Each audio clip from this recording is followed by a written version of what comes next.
don't think. I mean, I know that's like your MO or whatnot, but don't think that just like if you really want to marry and do right or whatever your cultural thing is, like don't let this dissuade you. And that's why, yeah, like you should not just marry some girl you met last week. You should vet her. You should whatever. But I will tell you this: it don't matter how long you vet her, she still could be crazy at the end. And I got divorced. We have a divorce right now. You know what? Let me not say we. Let's just say general. Okay. There is a divorce that my office handled at some period in lifetime where they're getting divorced and they've been married 46 years. Oh, wow. Damn. That guy's screwed. Is he? Yeah, that's. Oh man, she should get that lady is like Medal of Honor. Like she is cleaning him out. Oh man, that's a clean out. Yeah, I'll pass. And I'll say this. So this dovetails perfectly into my next question. Obviously, we see what divorce is. We've defined what divorce is: child support, alimony. How can men protect themselves prior to the marriage? Because let's keep it real. Even though we talk about on this podcast all the time, it's a bad bet for you to get married.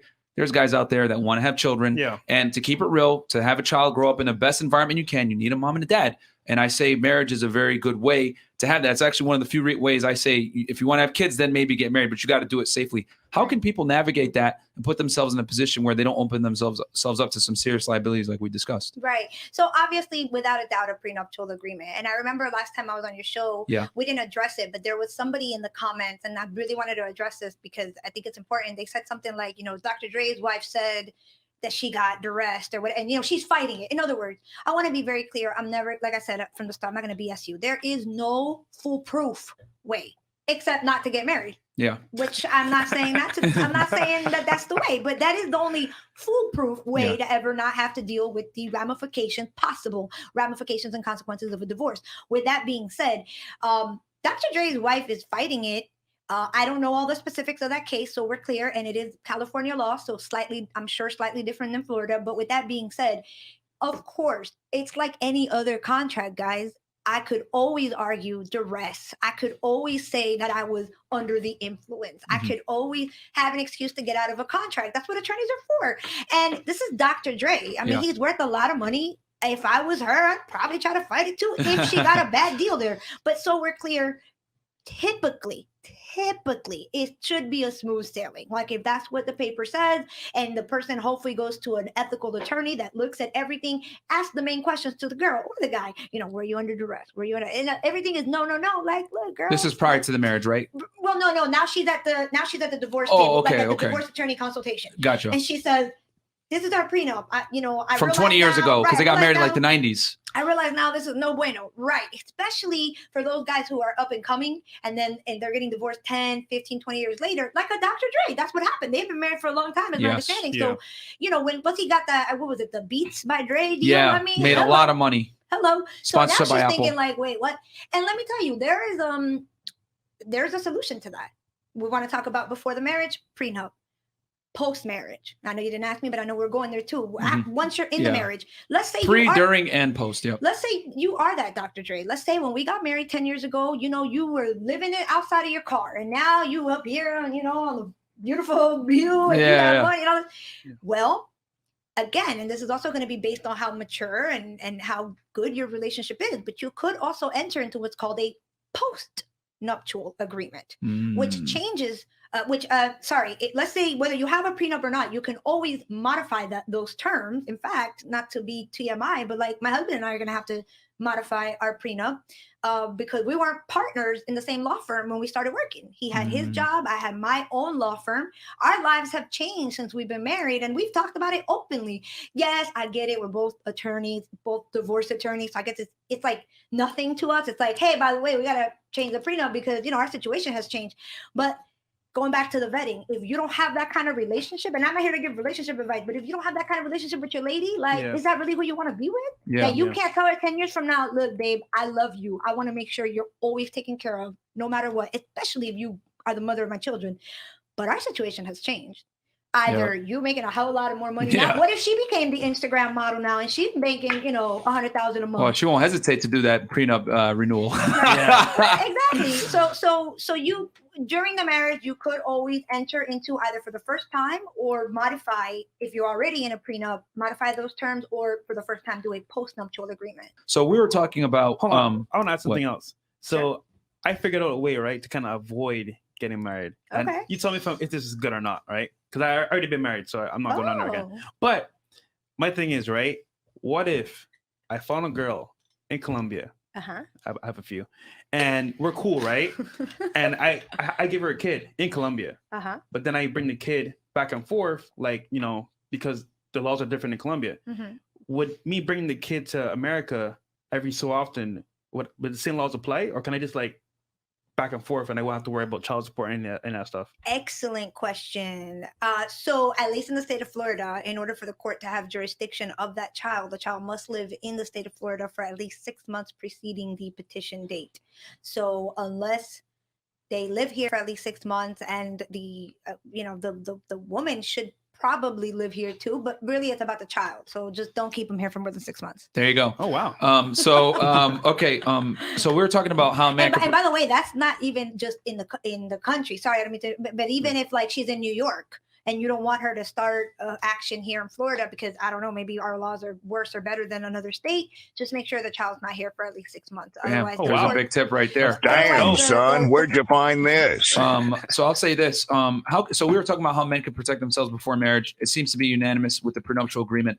But how often should, and I guess generally speaking, because everyone's different, how often should they be working to update the prenuptial agreement to keep it intact so that it doesn't get challenged later or get thrown out? Right. You know, when you have big life events, I mean, I don't think it's a moving document. You know, it's not something that you should be like updating every week either. Mm-hmm. I don't think.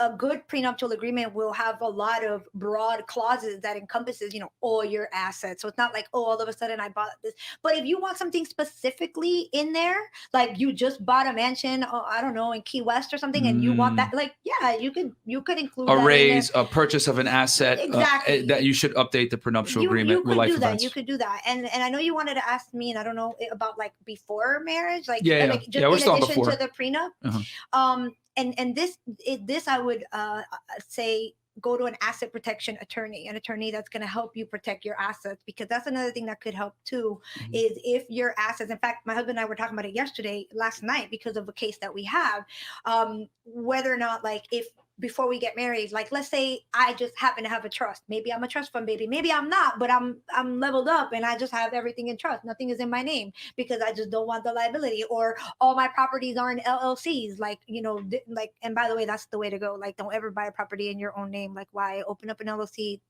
move yourself away, let it be a corporate entity, and one LLC per property, please. Not all 50 of them. Bang, bang, another game changer right there. That's what my accountant says as well, guys. Gems over here. Yeah. Okay, so let's say then up, you know, like, before you go to get this marriage, just set yourself up properly so that you are protected. Like, whoever your beneficiaries are, if you are going to do a trust, then okay, great. Make sure, if you really, really want to be protected, at least in Florida, it should be an irrevocable trust, one that you really have little to no control of. And a lot of people don't like that because then you literally lose control of your assets. But the further away you are from your assets, the better you are protected, because that actually means that you really don't own it. The trust owns it. The trust becomes a corporate entity, so to speak, and you are just the beneficiary of it, so you don't really have your hands on it. So there's a couple of things with a good asset protection lawyer or a good CPA that you could also set yourself up if maybe the prenup is not for you or it's not sexy. And also, don't think that because you don't have anything today, like, oh, I'm just broke, I'm living in my mama's basement, what am I going to get a prenup for? I always tell people it doesn't matter, because your life can change. Yep. Like, your life can change. And then once we are married, I'm not going to lie, that might put a little friction, that all of a sudden you are dropping this on me. Like, oh, now you leveled up and now all of a sudden you want to postnup now? Like, now you want to put this in writing? So You know, it's give and take. That's some solid advice. So get the prenuptial, get a risk. What's the some sort of asset protection? Asset protection attorney. If you already have a lot of assets, right? For my high value men, right? You have property. You might want to just make sure that your stuff is properly titled and you know your beneficiaries are set. Also, and I don't do a lot of this, but we do it at our office. Like a goodwill too can help. A good, not goodwill store, a goodwill probate documents as well. Like not probate documents, but like trust and estates, like making sure that like your will is on point, who you want to give things to in case you pass away. Because that's already been it's set from earlier. Right, but once you get married, you may need to update. In Florida, without getting too complicated, because it's going to get real boring real quick. There are certain things that you cannot disinherit your wife or your spouse. Period. By the way, so vice versa. If your wife dies on you, God forbid. For example, and again, not to bore everybody, but like homestead. You like that's her homestead too. That's your home. It's your home. Both of y'all's castle. You can't say she don't get it in the event that you die. Generally speaking, again, I'm talking general here. You can't disinherit your minor children from the homestead. So you hate Billy because he was a one-off, and you hate his baby. You hate the baby mama, so you're gonna disinherit him out of the will. But for the homestead, he or she is gonna still have their interest in that homestead if you pass away. Can you kind of like not give it to her, but give it to the kids? Give what? The house. You cannot disinherit the spouse from the marital home. That's the only thing that you cannot, per the Florida Constitution. And this makes sense if you think about it, guys. And again, I know this is, but it makes sense. Public policy. We don't want to leave widows on the street, and we don't want to leave minor children on the streets. That makes sense. That's why, so that's a public policy, but it doesn't mean she gets the vacation home in the Hamptons or whatnot. She gets the homestead where y'all lived. So, man, this is guys. I hope you guys are enjoying this. This is a lot of crazy value interest. here. Don't mean she get the whole house. She gets her interest, whatever that may be, up to 50%.